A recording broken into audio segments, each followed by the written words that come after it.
मार्च 2026 नेपाल ने सिर्फ इलेक्शन नहीं जीता बल्कि पूरा सिस्टम रीसेट कर दिया।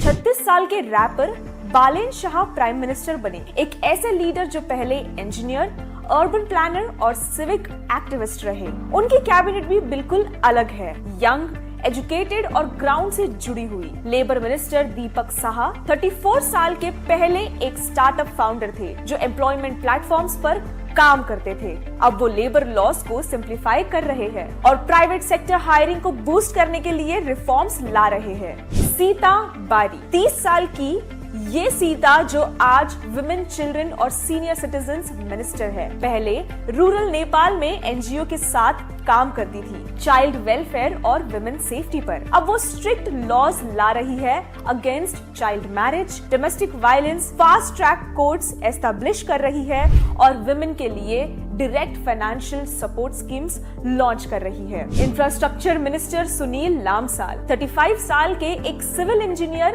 रहे हैं जिन्होंने प्राइवेट सेक्टर में हाईवेज और अर्बन ट्रांसपोर्ट प्रोजेक्ट्स हैंडल किए। अब उनका फोकस है transparent tender system, time bound project completion law और एक नेशनल इंफ्रास्ट्रक्चर डैशबोर्ड जहां पब्लिक लाइव प्रोग्रेस देख सके। एजुकेशन मिनिस्टर सस्मिता पोखरेल सिर्फ 29 इयर्स की पहले रिसर्चर और एकेडमिक थी। वो एजुकेशन सिस्टम को स्किल बेस्ड बना रही है, कोडिंग, डिजिटल लिटरेसी और वोकेशनल ट्रेनिंग को स्कूल्स में कंपलसरी करने का प्लान कर रही है। साथ ही टीचर अकाउंटेबिलिटी के लिए परफॉर्मेंस बेस्ड सिस्टम इंट्रोड्यूस कर रही है। होम मिनिस्टर सुधान गुरुंग लॉ एनफोर्समेंट बैकग्राउंड के साथ आते हैं, पहले एंटी करप्शन यूनिट्स के साथ काम कर चुके हैं और एक डीजे भी रह चुके हैं। उन्होंने एक नया रूल प्रपोज किया है जहां पब्लिक ऑफिशियल्स की एसेट्स एनुअल पब्लिक डिस्क्लोजर में आएगी। फाइनेंस मिनिस्टर एक ट्रेंड इकोनॉमिस्ट है जो पहले इंटरनेशनल फाइनेंशियल इंस्टीट्यूशंस के साथ काम कर चुके हैं।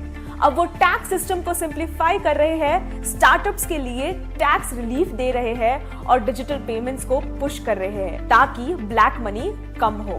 फॉरेन अफेयर्स मिनिस्टर शिशिर खन्नल globally educated diplomat type profile के हैं जो पहले इंटरनेशनल ऑर्गेनाइजेशंस के साथ काम कर चुके हैं। उनका फोकस है नेपाल को ग्लोबल इन्वेस्टमेंट हब बनाना और टूरिज्म को एग्रेसिवली प्रमोट करना। इस कैबिनेट की सबसे बड़ी खास बात ये है कि ये लोग सिर्फ पॉलिटिशियंस नहीं है, ये प्रोफेशनल्स हैं जिन्होंने अपने फील्ड में काम किया है। इंजीनियर्स पॉलिसीज बना रहे हैं, इकोनॉमिस्ट बजट बना रहे हैं और social workers welfare schemes design कर रहे हैं। सवाल सिंपल है, अगर नेपाल जैसे देश में इतने यंग और कैपेबल टीम सिस्टम चेंज कर सकती है तो क्या बाकी देशों को भी ऐसे ही लीडर्स की जरूरत नहीं? ये सिर्फ नेपाल की कहानी नहीं, ये फ्यूचर पॉलिटिक्स का ट्रेलर हो सकता है। ऐसी और खबरों को जानने के लिए बने रहिए द CSR जर्नल के साथ।